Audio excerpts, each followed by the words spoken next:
Swayam Prabha. Digital India. Educated India.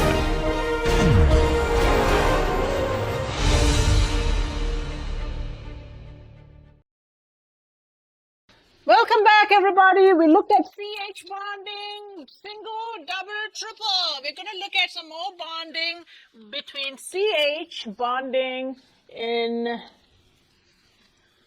CC, CN, and CO.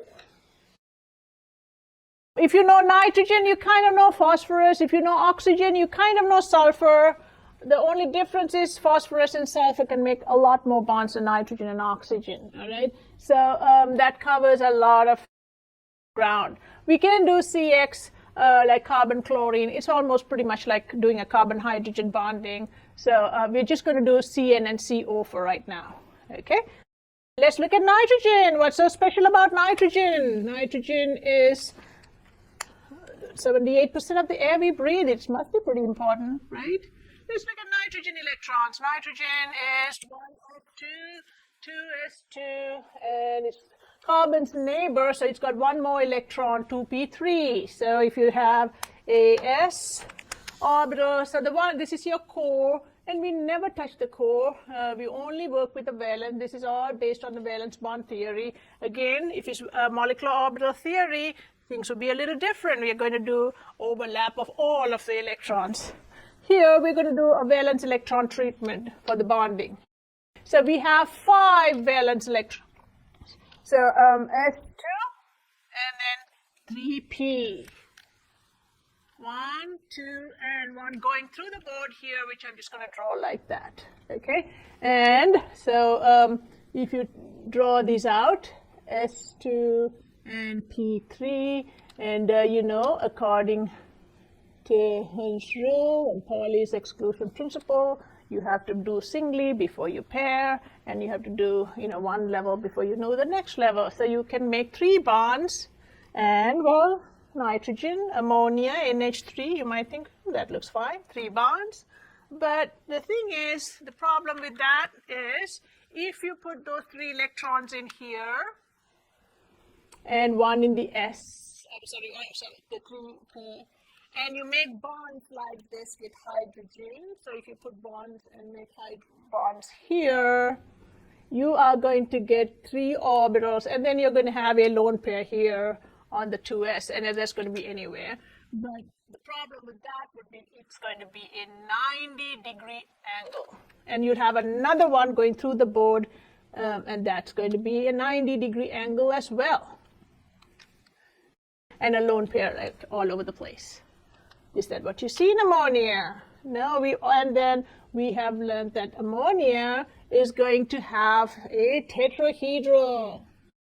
So therefore, you cannot have 90-degree angles. Okay, so this is not correct. So how are we going to manage this? If we cannot do 90, what are we going to do? Same thing we did in carbon. We're going to take the 2s and the 2p's. 2px, 2py, 2pz, and we have a 2px, 2py, 2pz, and an s. Throw them in the blender, and voila, you're going to get a very nice tetrahedral orbital here. So they're going to be all even. So that's what we call hybridization. So we're going to throw our s and all of the p's in there. So you're going to hybridize them. Mix, another word for hybridize. And they're all going to be the same energy now, and you're going to get 4 orbitals like this. And so you are going to have 1, 2, 3, 4, 5 valence electrons go in them. So you're going to go singly, and then you're going to pair. Now you're going to take this nitrogen, then these are all going to be even here, all nice, all identical orbitals. Why? Because that would maximize the overlap and increase the bond strength of the sigma because you have more orbital now to hold hands with, and that will also help to separate the orbitals and lower the repulsion because you're including the S in the P. It lowers the entire system energy of the system, and you have a very stable molecule. Molecules really know what they're doing. So here is your sp3. So you got 4 going in, 4 coming out. You can't lose a single orbital. The atom keeps track of everything. All of these sp3s are around the nitrogen atom. So here's a nitrogen, and you are going to have sp3. You can put your electrons in here, here, 1, 2, 3. And this one already has a pair, which means you can't bring another atom and pair with this because it's got 2 electrons and 2 is the max, right? And so that's not going to be more than that. So now you're going to have bonds that can go in here, here, and here. You can bring in a carbon, you can bring in a hydrogen, you can bring in an oxygen, anything you want, but let's simplify it and just bring 3 hydrogens. Those electrons are going to pair with these.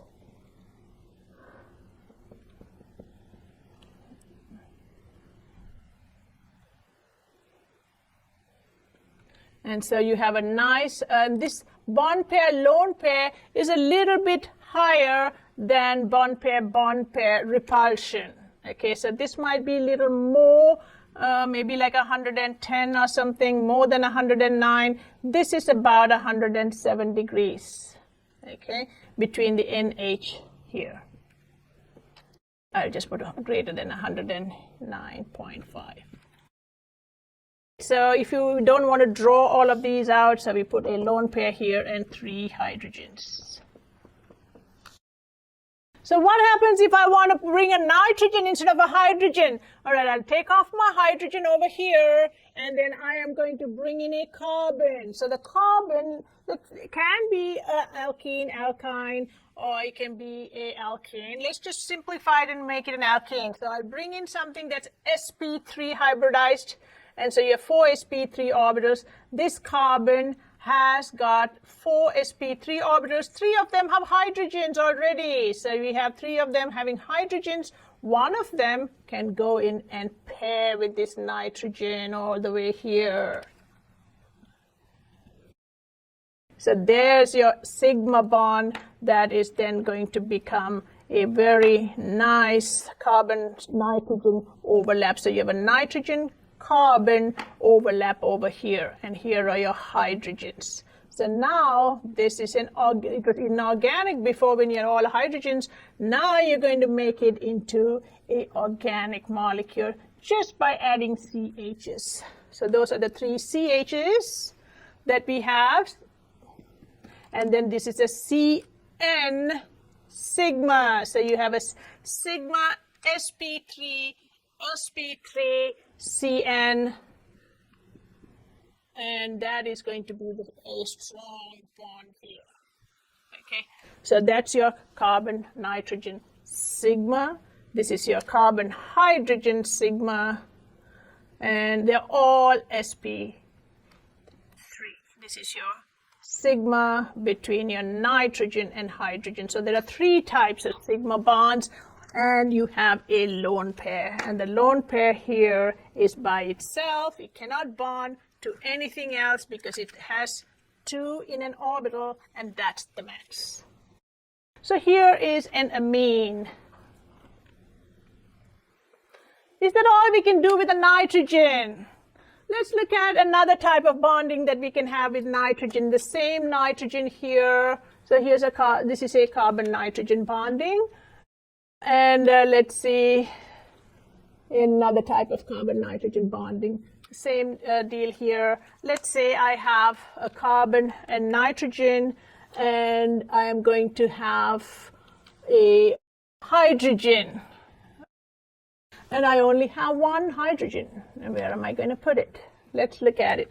So let's look at a nitrogen, carbon, and see how we can bring that if we only have 1 hydrogen. So we have a nitrogen here, and the nitrogen is going to be 1, 2, S2, P3, and then it's going to 3, 4, 5, and well, you're going to hybridize, mix, hybridize, and you are going to now look all even. So you are going to have over here nitrogen and hydrogen. So if you have a carbon, nitrogen, and a hydrogen, you can, well, let's see how we can do that. We can put a carbon, hydrogen, and a nitrogen. We can do a hydrogen, carbon, and nitrogen. So the nitrogen here has only one sigma bond. So if you draw the Lewis structure for this is going to be 5, 6, and 4, 10 electrons. So that's 4 gone for this. So we will have 6 electrons, and we can put them 1, 2, 3, 4, 5, 6. But you know that's going to make carbon unhappy, so we can move them in here and make it neutral. So let's look at the bonding for this. So nitrogen would have a lone pair and a sigma. Carbon would have 2 sigmas. So if you have this, for the nitrogen here, how many orbitals do you have to mix to make hybrid orbitals? Lone pairs and sigmas go into hybrid orbitals. There's something to remember. Lone pairs and sigma bonds need hybridized orbitals to maximize overlap and to maximize the space that those electrons are going to dwell in. So therefore, you have 1 sigma and 1 lone pair on the nitrogen. You only need 2 mix. So you need 2 hybrid orbitals. Let's look at carbon here. Carbon is S2P2. But we know that if you want to mix them all up, you have to make available 4 orbitals, which means this guy's got to go over here, and then you're going to mix them all up, and you will mix and need 2 hybrid orbitals here as well. So therefore, if you need 2, you got to always take your 2s and however many p's you need to make up the number of hybrid orbitals you would need. You need 2, you take 1s, this is 1 orbital, these are all each 1 orbital each, so you take 1 of this and 1 of this. So you will take your s and you will take 1 of the p's. This is 1 p, here's another p, and here's another p. So you would only take an s and a p, and you would hybridize them. So if you take an s and a p and you hybridize them, you're only going to get 2 orbitals like this. These 2 are just going to be sitting around. That's going to be 2 p's in there. Not the green p's, but just the regular ones. So here 3 electrons are going to go in the sp.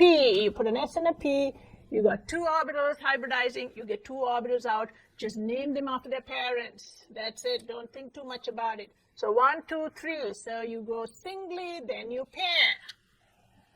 Let's do the carbon here. You mix them up, and you only need 2. So 1, 2 for the hybrid, and the 2 p's are just going to be sitting on top because they really don't need to go do any bonding there. There's 2 s and p. So here you're going to mix these 2 up. Here you're going to mix these 2 up. 1 2s orbital and 1 2p orbital, sp, sp. And sp is going to just look just like that. A little bit more globular than an sp3 because this is about 50% s. So here is just 2. All right. So now this sp, the carbon and the nitrogen have to come together. So the sp and the sp are going to hold hands, and they're going to make a bond over here. sp, sp. Sigma sp, sp between carbon and nitrogen. Now this has to be 180 degrees away just because of the Vesper theory. Let's say you don't want to have any kind of repulsion between electron pairs. So here's an electron pair here, this and this come together, and here's a nitrogen here, and the nitrogen already has got a lone pair, so you can't really bring somebody in and pair. This carbon here is already 1 electrons here, the other sps are 180 degrees apart, and where someone's got to go in there, you can put another carbon like we did here. Just to simplify, I'm just going to put a hydrogen over there, okay? So you're going to have a hydrogen, let's say, and those electrons are going to go in here and pair. So here's your hydrogen, and you are going to pair that carbon electron and get a sigma sp s between carbon and hydrogen. So we have a CN and a CH, and that's what we have, sigma bonding. Well, we got those other bonds there. How are they going to form? That's why these guys are waiting on the side. They're waiting for the sigma to form, to jump in, and then hold above and below. So we can see the two orbitals, one above and below, and one front and back. Above and below, front and back. They're really not in each other's faces because they're like 90 degrees apart, and they actually have their own space.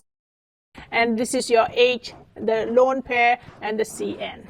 So, all right, so over here, we can draw these out again because this is too much work to draw a triple bond lone pair. Each of the pi bonds is a line. These 4 lobes would be one line, and these 4 would be one line. But nothing's going to happen until you draw that carbon-nitrogen sigma bond. The sigma bond is the axis of this. Then you would have on this side a hydrogen, and then you would have a pi on top and a pi at the bottom. And that's going to be your triple bond and with a nitrogen. 180 degree sp hybridized triple bond. All right.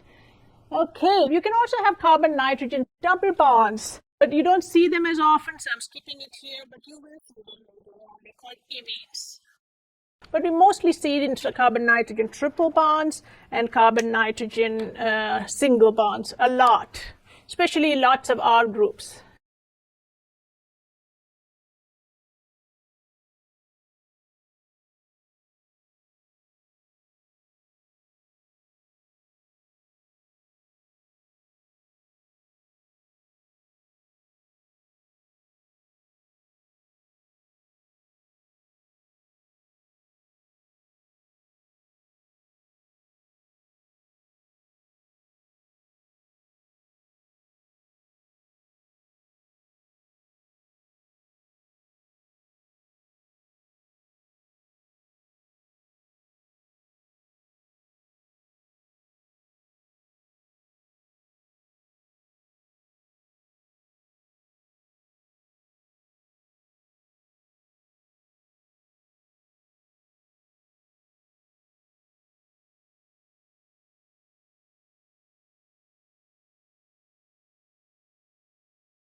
Let's see what oxygen does. How do we do oxygen and carbon bonds?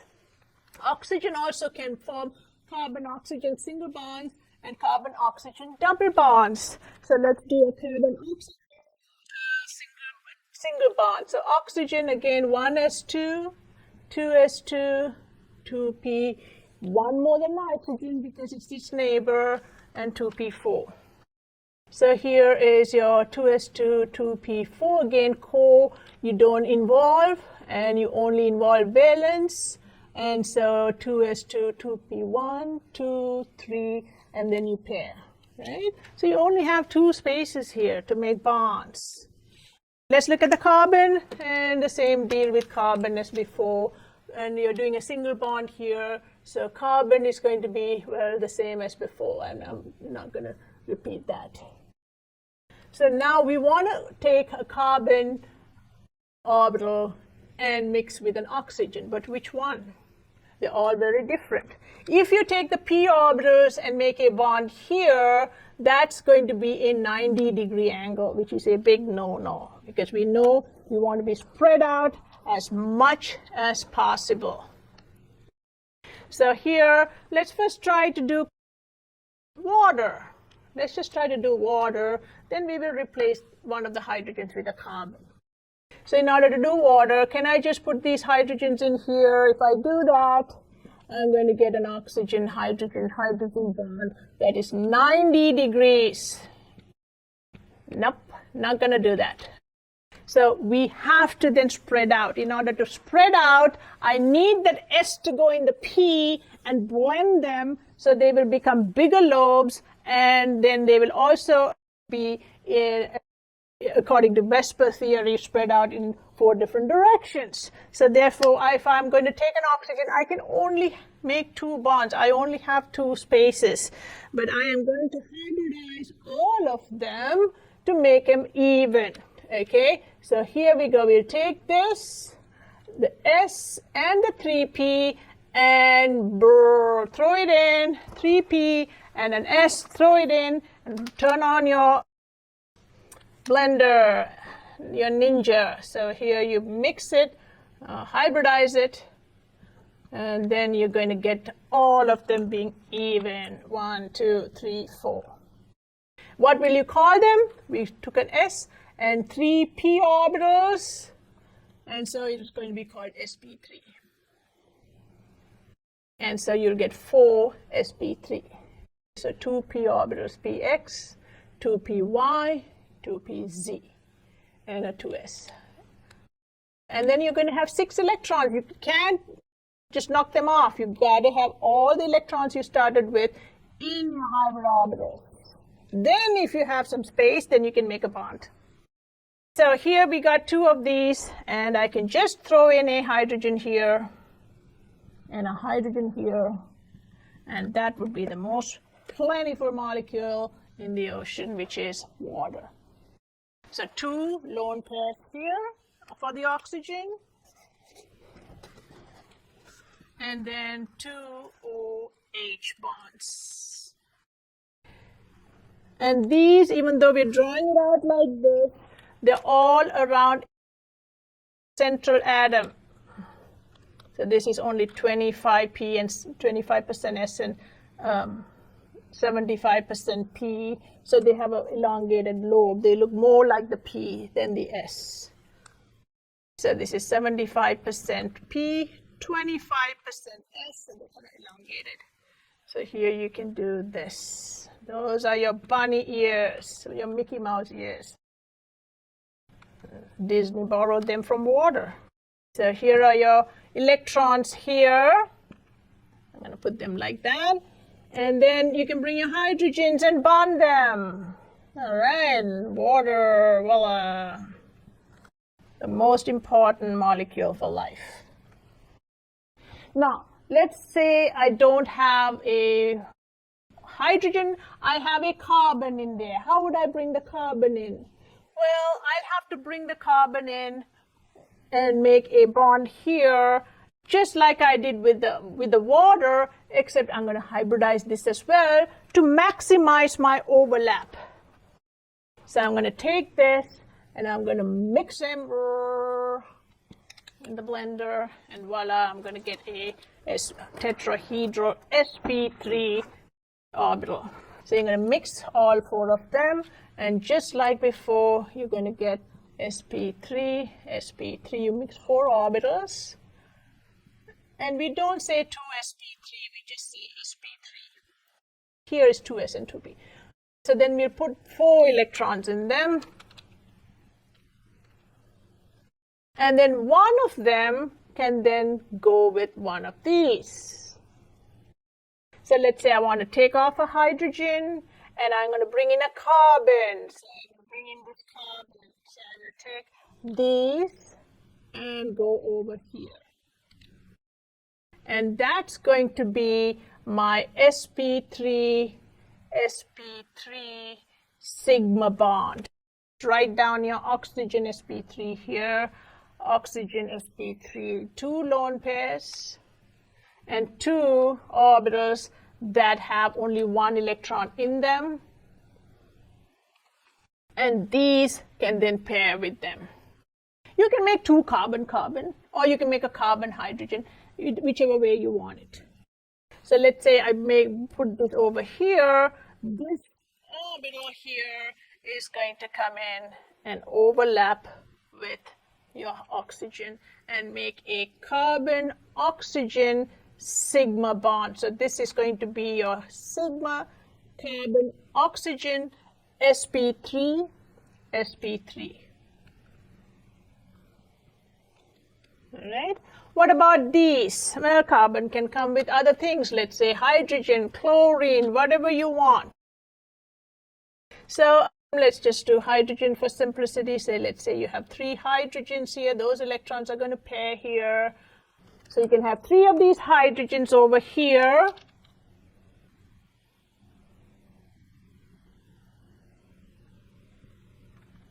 And they are going to be pairing with this. And since they're in the inner nuclear axis, you are going to get sigma bonds, sigma sp3s, because the hydrogen comes as an S. Carbon, hydrogen. And over here, you can have the same hydrogen as before. So I'm just going to draw that in as oxygen and 1 hydrogen here. That's the H. So this is going to be on the inner nuclear axis. So it's going to be a sigma bond, sp3s between oxygen and hydrogen, OH. So you have an OH, you have a CO, and you have a CH3. So if you write this molecule out, CHHH,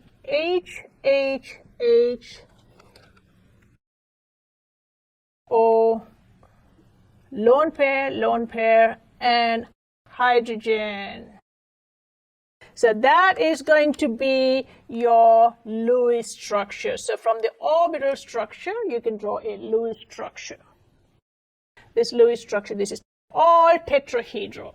But because lone pair repulsion is higher than lone pair, bond pair, or bond pair, this angle is going to shrink to about 105 degrees, just like in water, about 105 about. These are going to be 109.5 because they're just regular sp3 tetrahedral bonds. So we have a very nice combination of an organic molecule with carbon, oxygen, hydrogen, which gives us a new functional group called alcohols. Well, this one is not the one that really gets you all up and excited. You're going to have another CH3 for the party alcohol, but this is methanol. So here's water, and here's methanol. Take it easy now. What else can we do with carbon and oxygen?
So let's look at one more type of bonding with carbon and oxygen. So we did single bonding. Carbon does a lot of double bonding with oxygen, believe it or not. I mean, carbon dioxide, what you're breathing out, constantly it's got carbon double bond oxygen. So don't you think it's a good idea to see what it looks like, at least in theory?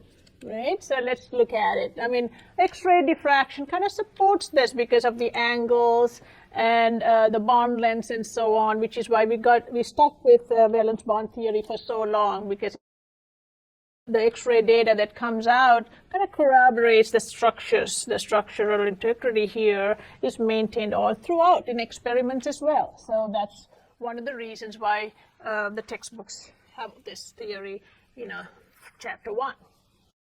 So carbon, oxygen, double bond, which means carbon's got to have, an octet, 2 more. And let's see how oxygen's going to get an octet. Same deal as before. Carbon, well, it's going to start off with S2P2, but the S2 is going to jump over here, and we did that already as many times. So you have a 2s and 3 2p orbitals, 2py, 2px, 2pz, 2py. And oxygen, on the other hand, is also second period. It's got sp3, 2s, and 2px, 2py, 2pz, and well, oxygen's got 6 valence electrons, 1, 2. Then you jump upstairs. You got to, rent out the downstairs first, then the upstairs. So over here, you got 1, 2, 3, 4, 5, and 6. So only 2 possibilities for bonding, at least 2 hands to hold somebody for bonding. So let's look at that. But if you do share with this the way it is, you're going to get 90-degree angles, which are like so squished up, it's going to be unhappy for the rest of its life. So why do that? Mix it all up. S into the P, P into the S, hybridize, and then you're going to get sp3. So we will get sp3 orbitals here, and you will get over here. And if you want to do, let's say, a Lewis structure, you'd have to put 2 lone pairs in order to get 8. So therefore, you're going to only need 3 directional bonds. 1, 2, 3, 1, 2, 3. So you're going to hybridize them all. You only hybridize what you need for putting a lone pair and a sigma. So here is a sigma bond. Here is a lone pair. Here is a lone pair. For the pi bond, you really don't need, and you shouldn't hybridize, because there is no space in the internuclear distance to put another sigma. So there's only a pi. So for the 3, the sigma and the lone pair, you need to hybridize. And same for the carbon, you have 2 sigmas here and another sigma here, so you'll have 3 sigmas. So for both of these, you are going to hybridize just the 3 here. So you always have to take the S and the 2 P's here, and always take the one that is already filled. So there's 1, 2, 3, 4, 5 on the oxygen. That's over here, and there is a P here that is going to be by itself. So these are the 3 sp3 orbitals, and I will just keep them. So they're going to be in 3 different directions, and that is going to look like a trigonal planar. Okay, so in 2 of them, you're going to put lone pairs. One of them has an electron, and that is the one that can go in and bond. And who is it going to bond to? Well, if you take this carbon here, if it bonds to these, again, the carbon is going to have 90-degree angles. It's going to be really unhappy. Carbon needs sigma bonds, 3 of them. So take the 3 and hybridize. So this is where you will do your hybridization. And you will get 3 sp2. And here too, these are sp2. And they will look like this, and same here. But you will get 3 of them. So then 3 electrons will go in here. And one of them is just going to be all left out here. That's your P. Now, the P's and the P's are always going to combine. Okay, before we do that, let's combine the sp2. So here we have 1, 2, 3 lone pair. You can hold hands here and combine these two and make a very beautiful sigma bond. That's going to be your carbon-carbon sigma bond. So you bring, they'll come close together and hold hands and throw in the towel as this. So here is your sigma bond. So a little bit of pink, a little bit of yellow, and there's going to be your sigma bond. And you're going to have to do something with this. Let's just bring in hydrogens for right now. A hydrogen electron comes and shares. Another hydrogen electron comes and shares and makes 2 carbon-hydrogen sigma bonds here, and there's 2 sigma bonds. So this is going to be a sigma CH sp2s. This is going to be a sigma sp2 sp2 between a carbon and an oxygen. Oxygen's got other stuff going on. Oxygen's got 2 other electrons, but they are paired. So they're not looking for partners. They're done. Let's look at what these guys, the lonely guys here, are going to do. So they are going to then say, okay, well, everyone's got their partner. Let's get ours. And so here, and let's say I have that, and they come together and hold hands above and below in holy matrimony and make a bond. There you go. So here is your H, oxygen, lone pair, and these 4 lobes are nothing but a single line. So that's basically what you would have for a very nice carbonyl. This is about 120 degrees, about a little less because of, the pi bond here takes a little bit more space. So about, okay, maybe like 119. This may be probably more than 120 because the lone pair repulsion is more than the lone pair bond pair repulsion. And so that is going to be kind of the angles around here. And so this is your carbonyl, and that's called formaldehyde. It's an sp2 double bond. It's a trigonal planar.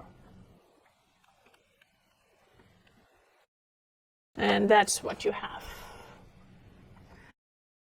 So here's a treatment of some bonding in organic chemistry molecules, and you're going to be making friends with them for the rest of the year, so why not get to know them now?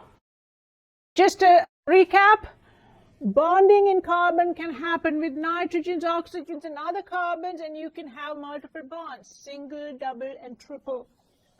You cannot exceed 8 electrons ever for the second period. So you are constrained by that octet rule for the second period. So if you make bonds with carbon with the same row elements, you can make a maximum of 4 bonds, or you can make a bond and 3 lone pairs, 2 bonds, 2 lone pairs, or 3 bonds and a lone pair. And single, double, or triple, those are the possibilities. If you have a bond between carbon and nitrogen, you can have single, double, or triple. The important thing is for every sigma bond and lone pair, you would take an S and mix up a P according to however many hybrid orbitals you need. If you need 2, you take an S and a P and mix it up. If you need 3, you take an S and 3P and mix it up. All right? And then once you mix it up, you bring in your other hybridized atom and then make bonds with it. Same with the oxygen. Here, if you 2 lone pairs, 2 sigma, you need 4 hybrid orbitals. So you take the S and all 3 P's. Here, you only need 2 lone pairs and a sigma. So you need to take the S, and so you only have space for 2 P's. So that will be sp2.